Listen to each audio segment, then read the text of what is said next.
Okay, guys, the chief engineer on board the MSC Michigan 7, the runaway vessel from Charleston, South Carolina last year, has pled guilty.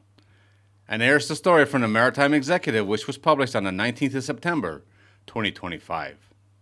The chief engineer working on the MSC Michigan 7 in June of 2024, when the vessel had a runaway incident as it was departing Charleston, South Carolina, entered into a plea agreement with the U.S. Attorney's Office.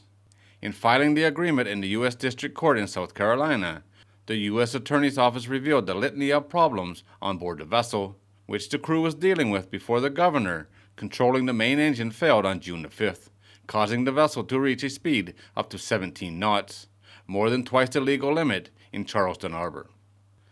A 61-year-old Filipino national had joined the vessel as chief engineer in April of 2024.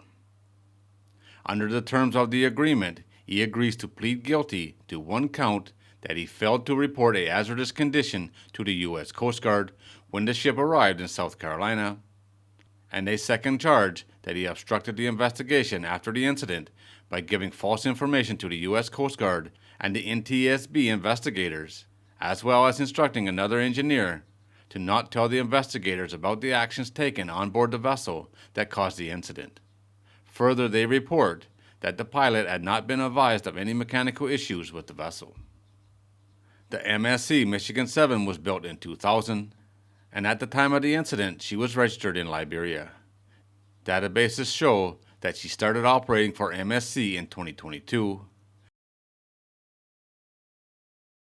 The vessel is 998 feet in length, or 304 meters, and she has a capacity of 6,648 TEU.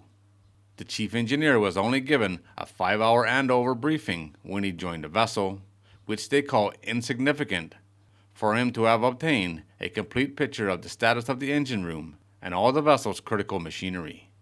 They state that he discovered there were numerous problems with equipment in the engine room. They cite oil and air leaking from the crankcase safety valve of the main air compressor for the main engine. And the day before the incident, he observed the second main air compressor was not functioning properly.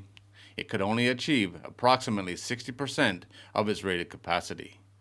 He wrote up the issues, and they were reported to the master of the vessel, who notified the shoreside office of the management company.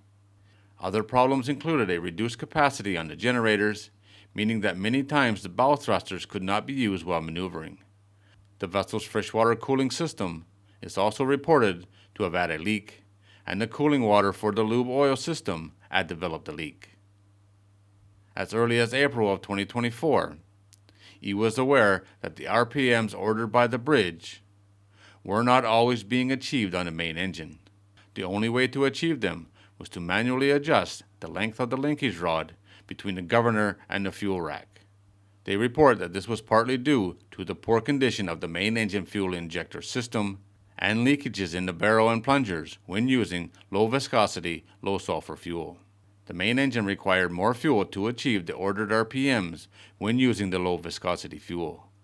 They assert that the defendant knew the manual adjustments were hazardous because they could cause a linkage rod to fail.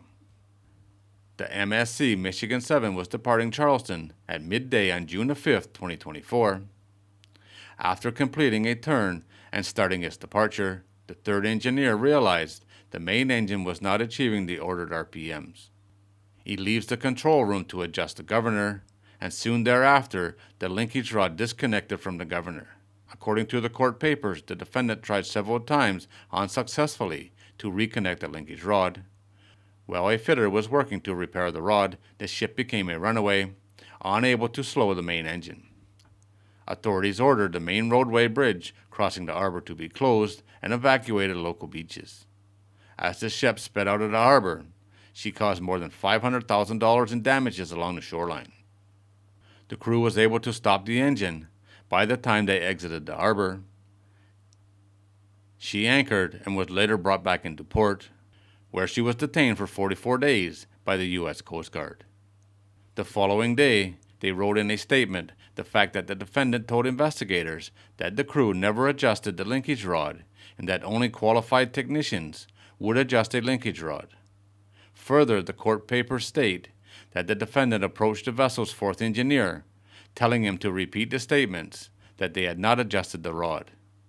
The plea agreement highlights that the first charge of failing to report hazardous conditions on the vessel as a maximum sentence of 6 years imprisonment and/or a fine of $250,000, as well as a term of up to 3 years of supervised release.